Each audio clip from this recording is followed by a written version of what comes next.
Hi friends, இந்த video பதிவில் நம்ம எதை பற்றி பார்க்க போகிறது தெரியுதுங்களா?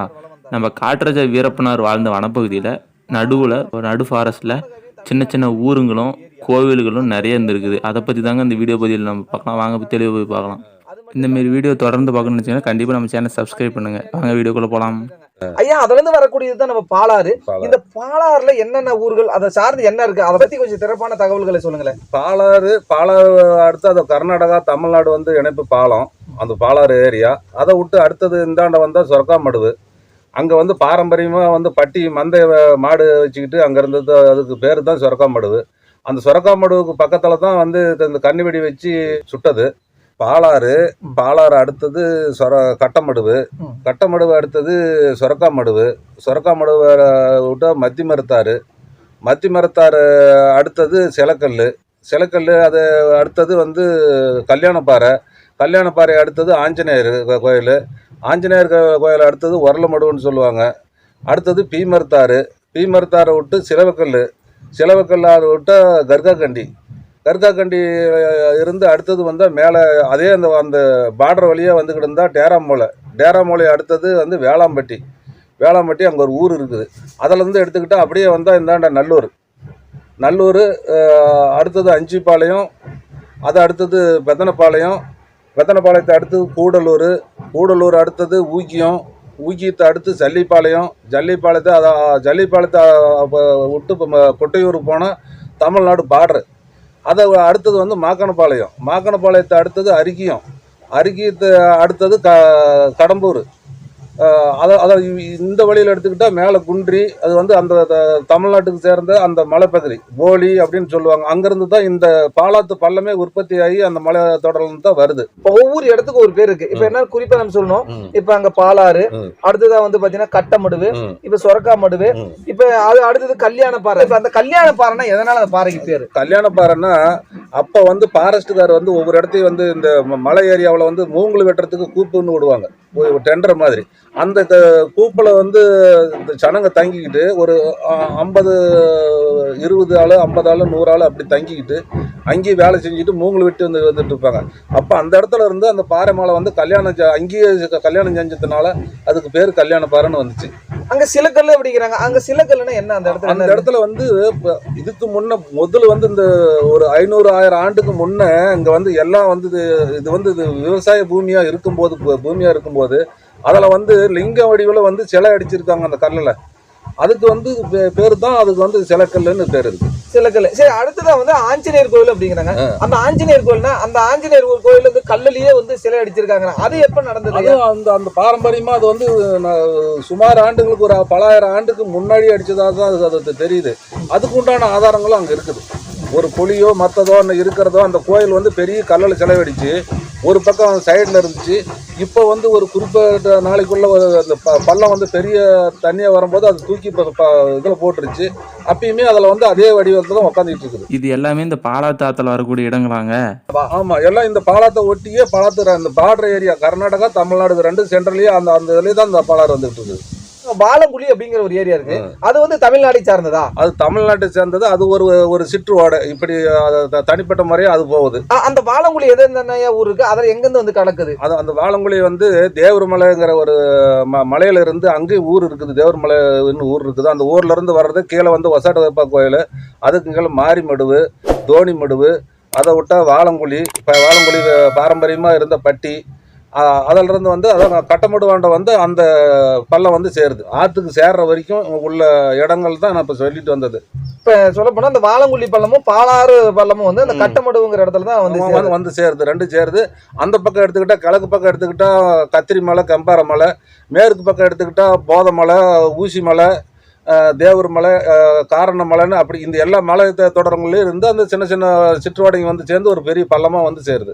சரிங்க, இதுல வந்து குறிப்பா வீரப்பனார் வாழ்ந்த இடங்கள் அப்படின்னு சொல்லலாம். இந்த மலைகள்லாம் கண்டிப்பா சொல்லலாம். இதுல வந்து அவங்க வந்து வீரப்பனார் அடி வைக்காத இடமே கிடையாதுன்னு சொல்லலாம். அதுவும் வாழ்ந்த இடம்னு இல்லை, அடி வைக்காத இடமே இல்லைன்னு சொல்லலாம். அந்த அளவுக்கு வந்து இது எல்லாம் வந்து அந்த 30-40 வருஷமா அவர் எல்லா கடையும் சுத்தி எல்லாம் அதில் வந்து தெரிஞ்ச இடம் தான் அந்த இடமே. இது வந்து குறிப்பாக வீரப்பனார் வந்து சிறப்பாக வாழ்ந்த இடம் தான். இது எல்லாம் வாழ்ந்த இடமே தான். செங்கப்பாடியில் அவங்க பிறந்து வளர்ந்தாலும் இங்கே வந்து இது எல்லா பகுதியும் அதுக்கு ஒட்டிய பகுதிக்கு தான் நான் சொல்கிறது. இந்த பக்கம் எடுத்துக்கிட்டால் இப்படி கர்நாடகா பக்கம் எடுத்துக்கிட்டால் பச்சை மலை, மாதேஸ்வர மலை, அதை விட்டா கொம்பத்தூக்கி மலை, இது தொட்டணை மலை, இப்படின்னு வந்து இந்தாண்ட மாட்டிலி வந்து சேர்ந்துருது. அதே இந்த பக்கம் எடுத்துக்கிட்டால் போதை மலை, அதாவது பீசாங்கத்தி மலை, அப்படி எடுத்துக்கிட்டா ஊசி மலை, இப்படி அத்தி மலை, இப்படின்னு இப்போ எல்லாம் இந்த மலை பகுதி எல்லாம் அவருக்கு வந்து அத்துப்படி. இதில் இந்த தடத்துங்களில் எல்லா தடத்துங்களையும் எல்லாம் தெரிஞ்சதாக நான் கேள்விப்பட்டிருக்கிறேன். இப்போ வீரப்பனார் சொல்ல போனால் இந்த ஏரியாவில் எல்லா ஏரியாவிலும் ஈஸியாக நம்ம எப்படி ஒரு ஊருக்கெல்லாம் போகிற மாதிரி ரூட் எல்லா ஏரியாவிலும் தெரியும். அதுவும் ஒவ்வொரு பாலி ஒவ்வொரு பிளேஸ் எல்லாமே தெரியும். இந்த இடத்துல தான் தண்ணி இருக்குது, இந்த இடத்துல தான் போனால் நம்ம தப்பிக்கலாங்கிற அத்தனையும் தெரியும் வீரப்பனுக்கு. அந்த பகுதி மலைப்பகுதி எல்லா பகுதியுமே இதில் இருக்கிறது. ஆமாம், எல்லா ஒவ்வொரு சின்ன ஓடை, இப்படி வறட்சி காலத்தில் எங்கே தண்ணி கிடைக்கும், மழை காலத்தில் எந்த இடத்துல வந்து தண்ணி இருக்குங்கிறது அத்தனையும் அவருக்கு வந்து அத்துப்படி. இந்த மலை ஏரியாவில் எல்லாம் சுத்தன ஏரியா தான். அப்போ இந்த போதமலை இந்த ஏரியாவில் வந்து மிகப்பெரிய இந்த மாதிரி குகை, இந்த மாதிரி வந்து உள்ள போய் படுத்துட்டு ஒரு மாறன்னு கூட வந்து வெளியே வராமல் இருக்கலாம், அவ்வளோ பெரிய இடமெல்லாம் இருக்குங்கிறாங்க. அது எந்த அளவுக்கு உண்மைங்கய்யா? இருக்குது. ஒரு சில இடத்துங்களில் 10 ஆள் 20 ஆள் 50 ஆள் தங்குற மாதிரி கூட பள்ளத்துங்களில் ஒரு இப்படி ஒரு கோடு அது இது, அப்புறம் கல் வங்குங்க இருக்குது. அப்புறம் மலைங்களில் வந்து பாலிங் இருக்குது. அந்த இடத்துல வந்து ஒரு இடத்துல ஒரு குறிப்பாக வந்து அது ஒரு 6 மாதத்துக்கு கூட மழை காலத்தில் வருஷத்துக்கு கூட தண்ணி அப்படியே இருக்கும். அந்த தண்ணியை எடுத்துக்கிட்டு அங்கேயே தங்கிக்கலாம். வந்து பள்ளத்துக்கோ இங்கேயே வரணுங்கிறதெல்லாம் கிடையாது. உணவுப் பொருள் இருந்துச்சுன்னா அங்கேயே தங்கிக்கலாம். அந்த மாதிரி நிறைய இடங்க இருக்குது இந்த மலைங்களில். எல்லாம் அத்தி மலை, போதமலை, பீசாங்கத்தி மலை, இந்த மலைகளில் ஒவ்வொரு இடத்துலையும் ஒவ்வொரு அந்தந்த மலைக்கு உண்டான பாலி இருக்குது. அந்தந்த இடத்துக்கு உண்டான இது இருக்குது. தாம்பரப்பாலி, அம்பர்பாலி, இப்படின்னு எல்லா பாலியும் இருக்குது. பத்தினி வறட்சி, அந்த மாதிரி அந்த மலைகளில் ஒவ்வொன்று இருக்குது. ஒவ்வொரு ஏரியாவிலும் இருக்குது. அந்த அவங்கள காட்டுவாசிங்க மற்றது காட்டில் தெரியறவங்களுக்கு அந்தந்த பாலி எல்லாமே தெரியும். இப்படி எடுத்துக்கிட்டாலும் இப்படி கர்நாடகா மாட்டிலியில் விட்டு 4 ரோட்டை விட்டு இப்படி மேலே தாட்டினாலும் இந்த பகுதி நிறையா இருக்குது இடம். அங்கங்கே மாட்டுப்பட்டிங்க இருக்குது. தரிசனக்கோடு, கல்மாத்தூர், எப்பேன் மடுவு, கொங்குனு மடுவு, மோரனூர், இப்படின்னு நிறையா பட்டிங்க இருக்குது. அந்தந்த இடத்துல அங்கங்கே தண்ணி இருக்குது. அங்கங்கே தங்குறதுக்கு உண்டான வசதி இருக்குது. அங்கங்கே பாலிங்க இருக்குது. இது எல்லாமே வந்து இந்த ஏரியா பூரா ஃபாரஸ்ட் ஏரியா பூரா அந்த ஆள் சுத்தாத இடமெல்லாம் கிடையாது. அது வீரப்பனார் வந்து எல்லா இடமும் வீரப்பனார் கூட்டாளிங்க. அவர் வந்து நம்ம வீரப்பனார் வந்து நேரடியாக பார்க்காட்டினாலும் அவங்க ஆளுங்க இதில் வந்து போனதை வந்து நாங்கள் பார்த்துருக்குறோம். ஐயா, இந்த போதமலை ஏரியா சைடில் வீரப்பனார் வந்து அதிக காலம் வாழ்ந்தாருன்னு சொல்கிறாங்க. அதிகமாக சந்தன மரம்லாம் வெட்டினான்னு சொல்கிறாங்க. இது உண்மையாங்க ஐயா? இந்த ஃபாரஸ்ட்டுக்குள்ளே ஏகமாகவே இருந்தது தான். அவங்க வந்து கேம்ப் மாதிரி ஒரு 20 ஆள் 30 ஆள் அவங்க ஆள் ரெடி பண்ணிக்கிட்டு, அது வீரப்பா வந்து மற்ற ஆளுங்களுக்கு தெரியாது. இதில் வந்து நானே பார்த்துருக்குறேன். அவங்க ஆளுங்க வருவாங்க, துப்பாக்கியோட இதில் பூந்து போவாங்க. இங்கேருந்து வந்து லோடு கட்டி இங்கேருந்து அந்த சிலுவுக்கல்லுன்னு சொன்னோம் இல்லையா, அந்த சிலுவுக்கல்லுக்கு இங்கேருந்து லோடு கட்டி ஓட்டினாங்க. எங்கேருந்து? இங்கே மாக்கனப்பாளையத்துலேருந்து சிலுவுக்கல்லுக்கு லோடு கட்டி ஓட்டினாங்க. அதை நான் நேரடியாக பார்த்துருக்குறேன். அதில் வந்து துப்பாக்கி வச்சு மேலே லோடு மாலை, அந்த கேபின் மாலையும் பின்னாடியே 2 ஆள் உட்காந்துட்டு இருப்பாங்க. தார் பை போட்டு மூடி மூஞ்சி மட்டுக்கும் தெரியும். அந்த வழியாக அதில் கொண்டு போயிருக்காங்க. அப்புறம் வந்து நம்ம கர்நாடகா, தமிழ்நாடு, இது 2 ஸ்டேட்டு அதிரடி படம் வந்ததுக்கு முன்னாடி அந்த லாரியை அங்கே பிடிச்சி எரித்து அந்த இடத்துல வந்து சந்தனக்கட்டையெல்லாம் மீட்டாங்க. வீரப்பனார் கொண்டு போன கட்டையை வந்து தமிழ்நாடு பாதி கர்நாடகா பாதி பிரித்து எடுத்துகிட்டு போயிருச்சுன்னு சொன்னாங்க. அந்த இடத்துல வந்து ஒரு லாரியை வச்சு எரிச்சிருந்தாங்க. அந்த லோடு ஓட்டுறதுக்கு பயன்படுத்தின லாரின்னு சொல்லி அந்த இடத்துல லாரி எரிச்சிருந்தாங்க. அந்த லாரி இங்கேருந்து போகும்போது நானும் நேரடியாக பார்த்தேன். ஊக்கித்து வழியாக தான் இந்த வழியாக போந்து இப்படி வேளாம்பட்டி மலை தாட்டி இந்த வழியாக தான் அங்கே சிலுவுக்கல் போச்சு. நேரடியாக நாங்கள் பார்த்த சமாச்சாரம். அந்த வெந்ததுக்கு அப்புறம் போய் நாங்கள் பார்த்தோம். அப்போ வந்து எங்களுக்கு இந்த எஸ்டேப் வந்ததுக்கு முன்னாடி எங்களுக்கு ஷிஃப்ட்டுன்னு போட்டாங்க. இப்போ நீங்கள்லாம் வந்து உங்களை வந்து சிஐடி இப்போ போலீஸுக்குள்ளே கொண்டு போயிட்டாங்களா? அவங்க இப்படி ஃபாரஸ்ட்டுக்குள்ளே போகிறாந்துச்சுன்னா அந்தந்த ஊர் கேம்ப் இருக்கிறதுல அந்த சுற்றுவட்டத்தில் இப்படி வந்து வயசு ஆளுங்களை வந்து ஒரு 20 ஆள் 10 ஆள் வீட்டுக்கு ஒவ்வொரு ஆள் வரணும். வீட்டுக்கு ஒரு ஆள் வந்து அப்படியே கூட்டிக்கிட்டு ஃபாரஸ்ட்டுக்குள்ளே அவங்க போய் அவங்களோட போய் சுற்றிக்கிட்டு திருப்பி சாயந்தரம் வரும்போது நான் அவங்களோட வரணும். அந்த மாதிரி வரும்போது பட்சத்தில் தான் முன்னாடி சண்டானத்துக்கு முன்னாடி நாங்களும் சிலுவுக்கல் போனோங்க, பார்த்தோங்க. அந்த இடத்துல லாரிலாம் எரிஞ்சு அங்கேருந்த கட்டையை வந்து பாதியாக தமிழ்நாடு பாதி கர்நாடகா பாதி எடுத்துகிட்டு போயிட்டாங்கன்னு சொன்னாங்க. சரிங்க, நான் இப்போ இன்னொரு கேள்வி என்னன்னு கேட்டிங்கன்னா, இப்போ இந்த குண்டு வச்சு வீரப்பனார் தூக்குனார் இல்லையா அந்த சொரக்கா மடுவு, இந்த ரோடு வந்து பாரம்பரியமாக முன்னோர்கள் காலத்துலேருந்து போனதா சொல்கிறாங்க. அது எப்படிங்க? அது குறைஞ்சது வந்து அந்த ரோடு வந்து ஒரு எங்கள் தாத்தா காலத்தில் எங்கள் தாத்தாவை சொல்லிக்கிறாங்க. அதுக்கு முன்னே வந்து அந்த ரோடு வந்து பாரம்பரியமான ரோடு தான் அது. அது வந்து இன்னைக்கு இவங்களோ அவங்களோ போட்டது கிடையாது. பிரிட்டிஷ் காலத்துல இருந்தே அந்த ரோடு இருந்திருக்குது. அதுக்கு உண்டானது இங்கே மைசூர்ல இருந்து தான் அந்த ரோட்டு வழியாக தான் இங்கே மேட்டூர் டேமுக்கு கரண்டே கொண்டு போயிருக்காங்க. அதுக்கு எங்கள் தாத்தாலாம் சொல்லியிருக்காங்க, எனக்கு தெரியும். அது வந்து பாரம்பரியமான ரோடு தான். இந்த ரோடு மாதேஸ்வரம் இப்போ போட்டிருக்கிற ரோட்டு பின்னால் அதுக்கு முன்னாடி இருந்து தான் அந்த ரோட்டெலாம் வந்திருக்குது. இப்ப அந்த ரோட்ல வந்து பாத்தீங்கன்னா இந்த மாதிரி பொதி மாட்டுல எல்லாம் உணவுலாம் அதில் தான் வரும். எல்லாமே குடியேறதுக்கு உப்பு முதலானிக்கும் ஒரு மண் சட்டி முதலானிக்கும் அந்த வழியா தான் எங்க தாத்தாலாம் எடுத்துக்கிட்டு அங்க நடப்பாதையில மாட்டு மாலை பொதி மாட்டுன்னு சொல்லி அது மேலே போட்டு எடுத்துக்கிட்டு வந்து தான் இங்க இந்த ஊருக்கே வந்து குடியேறணும்னு எங்க தாத்தாவே சொல்லியிருக்கிறாரு. தமிழ்நாட்டில இருந்து இப்போ குளத்தூர் அந்த ஏரியாவில இருந்து உப்பு முதலானிக்கும் எடுத்துக்கிட்டு வரும்போது அன்னைக்கு சமமான பகுதி மலை ஏறாமல் வரதுக்கு ஒரே ஒரு தடம் வந்து அந்த ரோடு தான். இந்த பாலத்து இந்த பள்ளத்தை வழியாக தான் வந்து இந்த நல்லூர் மற்றது இந்த ஏரியா கூர்லூர் ஊக்கி ஜல்லிப்பாளையம் இந்த ஏரியா மாட்டல் இந்த ஏரியா எல்லாமே அங்கேருந்து தான் உணவுப் பொருள் அப்போ கொண்டு வந்திருக்காங்க. இது இந்த வண்டி வாகனங்கள் இல்லாதப்ப பொதி மாட்டு மாலை வரும்போதே இந்த வழியா தான் வந்து இங்க வந்து குடியேறி இருக்காங்க. அந்த காலத்துல கல்யாணம் பண்றாங்க, திருமணம் செய்யறாங்க. இப்ப அங்கிருந்து வந்து ஒரு பொண்ணு மாப்பிள்ளையே இப்ப சொன்னீங்க இல்லையா பாலாத்து வழியாவோ அல்லது வந்து பாத்தீங்கன்னா தண்டா வழியா தான் நடக்கடிச்சு கூட்டு வருவாங்க அப்படிங்கிறாங்க. அங்க இருந்து இந்த ஊருக்கு எத்தனை மணி நேரத்துல வந்து சேருவாங்க நல்லூர் அப்படிங்கிற இங்க அது வந்து நடக்கடிச்சு அவங்க வந்தது இல்லை. நாங்க போன அனுபவத்தை சொல்றோம். எங்க அக்காவையே இங்க இருந்து பொண்ணு கூட்டிட்டு போறதுக்கு இதுல இருந்து போயிட்டு காலையில இங்க 7 மணிக்கு ஆரம்பிச்சா 4 மணிக்கு போய் சேரலாம். என்ன ஊருக்கு? எங்க இங்க கோவிந்தப்படிக்கு 4 மணிக்கு போய் சேரலாம். அப்படி நாங்களே இங்கேருந்து பொண்ணு கூட்டிகிட்டு நடந்து இப்போ நான் பல தடவை போயிருக்கிறோம், மாடு பிடிச்சிட்டு போயிருக்கிறோம், அங்கேருந்து வந்திருக்கிறேன். இந்த தடத்தில் போய் வந்து எனக்கே இருக்குது அந்த அனுபவம் இருக்குது. சரிங்க, இப்ப நீங்க அதுல போயிட்டு இருக்கிறீங்க, அது மிகப்பெரிய ஒரு ஃபாரஸ்ட் வனத்துக்குள்ள போறீங்க. இப்ப வன விலங்குகள் இந்த யானை சிறுத்தை புலி இந்த மாதிரி நீங்க எல்லாம் பார்த்தது உண்டுங்களா? எல்லாமே பார்த்தது உண்டு. சிறுத்தை பார்த்துருக்குறோம், யானை பார்த்துருக்குறோம், இந்த மாதிரி காட்டு எருமை பார்த்துருக்குறோம், இந்த பாம்பு இருக்கும், சென்னாயின்னு இருக்கும், சிறுத்தை புலி, பெரிய வரி புலி, இது எல்லாமே இருக்குது. இந்த ஃபாரஸ்ட்டுக்குள்ள இல்லாத மிருகங்கன்னு இல்லை. சின்ன சின்னது இருக்குது, பெருசு இருக்குது. அது வந்துச்சுன்னா அது வழியில் போயிட்டு இருக்கோம். நாங்கள் ஒரு வழியை தப்பிச்சு அதுக்கு வந்து குறுக்க வந்தால் தப்பிச்சு ஒரு மேடான பகுதியை பார்த்து ஒதுங்கி தான் போகணும். அல்லது நம்மளை பார்த்தா அது ஒரு சத்தம் அது போட்டால் அது ஒதுங்கி போகும். ஒரு பன்றியை பாக்குறீங்க, அதுகிட்ட இருந்து எப்படி தப்பிப்பீங்க?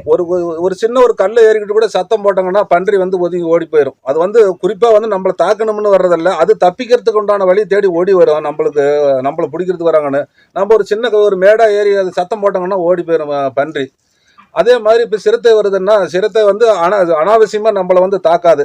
ஏதோ ஒன்று அதை பிடிச்சி சாப்பிட்றதுக்கு இப்போ வந்து நம்ம ஆடு மாடு மேய்ச்சிக்கிட்டு இருக்கிறோம். அப்போ வந்து அது போய் அது வந்து இதை ஆட்டை பிடிக்குதுன்னா நாம் போய் அதுக்கு போனால் தான் நம்ம மேலே வரும். சும்மா வந்து நம்ம மேலே வராது. நம்மளை கண்டா நம்மளோட இது கண்டாக ஓடும்.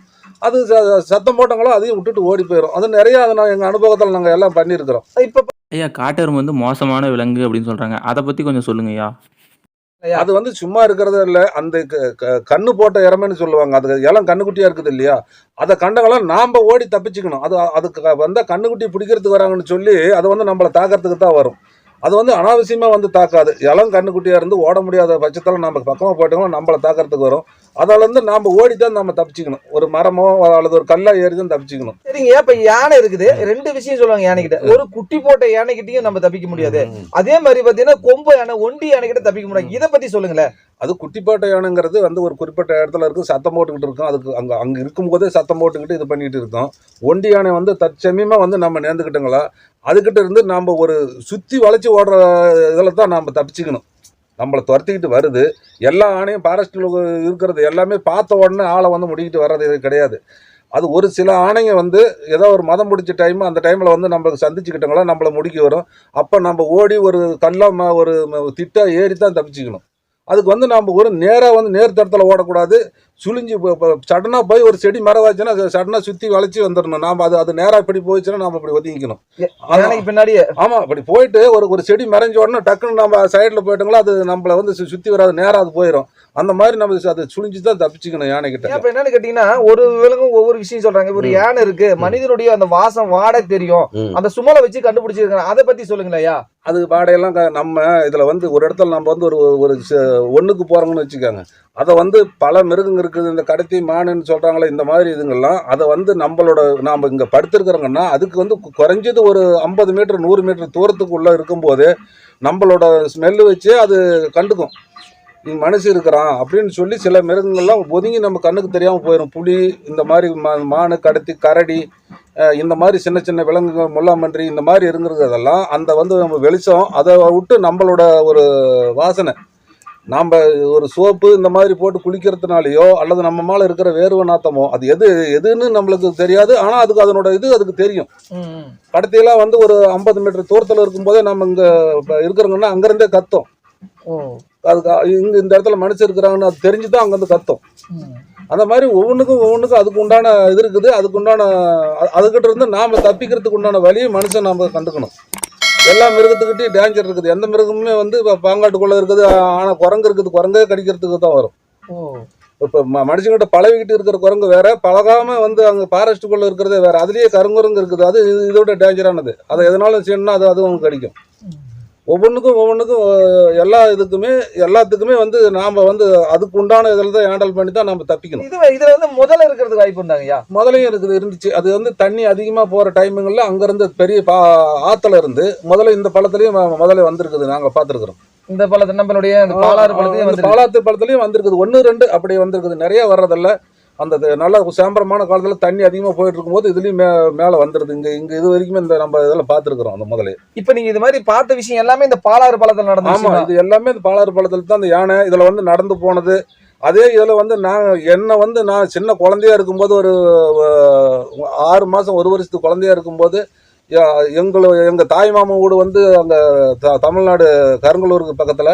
அதனால் இங்கேருந்து அங்கே எங்கள் தாய் மாமா ஒரு ஆள் இறந்துட்டான்னு சொல்லி என்னை இங்கேருந்து குழந்தையா தொட்டில் கட்டி தூக்கிட்டு நைட்டில் இங்கே 7 மணிக்கு புறப்பட்டு விடிய காலம் 5 மணிக்கு போய் பாலாறு சேர்ந்துருக்குறாங்க. விடிய காலம் 5 மணிக்கு அதுலேருந்து இங்கே தொட்டில் கட்டி தான் தூக்கிட்டு சத்தம் போட்டுக்கிட்டு ஏதாவது ஆணை இருக்குதான்னு சொல்லி நைட்டில் இந்த ரோட்லேயே தூக்கிட்டு போயிருக்காங்க. எங்கள் அப்பா சொல்லியிருக்கிறாரு. இப்போ கையில் வந்து ஒரு தீபம் மாதிரி பிடிச்சிட்டு போனால் இப்போ எந்த வன விலங்குலாம் கிட்ட வராது அப்படின்னு சொல்கிறாங்க. இப்போ நைட்டில் போகும்போது அது மாதிரி பார்த்துட்டு இருந்தாமா? நைட்டில் போகும்போது அப்போல்லாம் வந்து தீபம்னா இந்த செம்பளிச்சாங்குச்சியை வெட்டி பெருசாக கத்தையாட்டம் கட்டி அதை தீ பற்ற வச்சுக்கிட்டு அப்போல்லாம் வந்து டார்ச் லைட்டோ அதோ இல்லாத காலத்தில் அந்த மாதிரி தான் போயிருக்காங்க. அதை வந்து ஒரு குறிப்பிட்ட சின்ன சின்ன விலங்குகள்லாம் வந்து அது அந்த வெளிச்சத்தை பார்த்தா அது ஒதுங்கிக்கும். ஆனால் பெருசாக இந்த மாதிரி ஆனை காட்டு எருமை இந்த மாதிரி பெருசு இருக்குதுன்னா அதுக்கு சத்தம் போட்டுச்சுன்னா பார்த்து நாம் கொஞ்சம் ஜாக்கிரதையாக ஒதுங்கி எந்த இதில் போகணுமோ நாம் தான் போகணும். சரிங்க. இப்போ இந்த டார்ச் லைட்டுன்னு சொன்னோன்னே எனக்கு ஞாபகம் வந்துருச்சு. இப்போ விளக்கு டார்ச் லைட் வரதுக்கு முன்னாடி இந்த செம்புள்சாங் உச்சில தான் வந்து பார்த்தீங்கன்னா கட்ட கட்டி லைட்னாங்க. அதை பற்றி சொல்லுங்களேன். அது எந்த மாதிரி முறையில் அதை தயாரிப்பாங்க? நம்ம முன்னாடி நல்லா சின்ன சின்ன குச்சியா நீளமாக இருக்கிறத வெட்டி அந்த பச்சை குச்சை வந்து அப்படியே கல் மாலை வச்சு அப்படியே லேசாக தட்டி அதை 10 குச்சி 5 குச்சி சேர்த்து கத்தையாக கட்டி நீளமாக அவ்வளோ நீளமாக வச்சு இது பண்ணிக்கணும். அதை கட்டி காய வச்சுக்கணும். தலை அந்த நசுக்கி இது பண்ணிட்டா ஒரு இடத்துல பிடிச்சி பற்ற வச்சு அது தீர்ற வரைக்கும் அது அமையாது.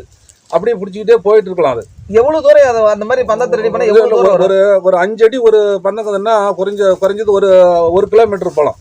1 கிலோமீட்டர் 1 கிலோமீட்டர் வரும். ஒரு கத்தை வந்து 1 கிலோமீட்டர் வரும். அப்படி ஒரு 4 கிலோமீட்டர் 5 கிலோமீட்டர் போனால் 4 கத்தை 5 கத்தை கையில் எடுத்துக்கிட்டு போயிடணும். அதை அப்படியே தொடர்ந்து பிடிச்சிக்கிட்டே போயிடலாம். கரண்ட்டு இந்த லைட் இல்லாதப்ப சாயந்தர நேரம் வந்து ஒரு மண்ணெண்ணெய் விளக்கு மட்டும்தான் வீட்டுக்குள்ளே. வெளியே வந்து இப்படி விரவு மூட்டி தீ போட்டுக்கிறது தான் அவங்களது இது. இந்த மின்சார வசதி இது மாதிரி வரது இல்லை. எனக்கே தெரியும் இந்த மின்சார வசதி இல்லை. நாங்கள் இருக்கிற ஊருக்கு இது இல்லை. அப்போ அந்த மாதிரி தான் பண்ணிக்கிட்டு இருந்தாங்க. கண்டிப்பாக இந்த மாரி வீடியோ உங்களுக்கு பிடிச்சிருக்குன்னு நினைக்கிறேன். கண்டிப்பாக பிடிச்சிருந்தா நம்ம சேனல் சப்ஸ்கிரைப் பண்ணுங்கள். இந்த வீடியோ பற்றி தொடர்ந்து போகணுன்னா கண்டிப்பாக நம்ம கமெண்ட்டில் சொல்லுங்கள். நன்றி, வணக்கம்.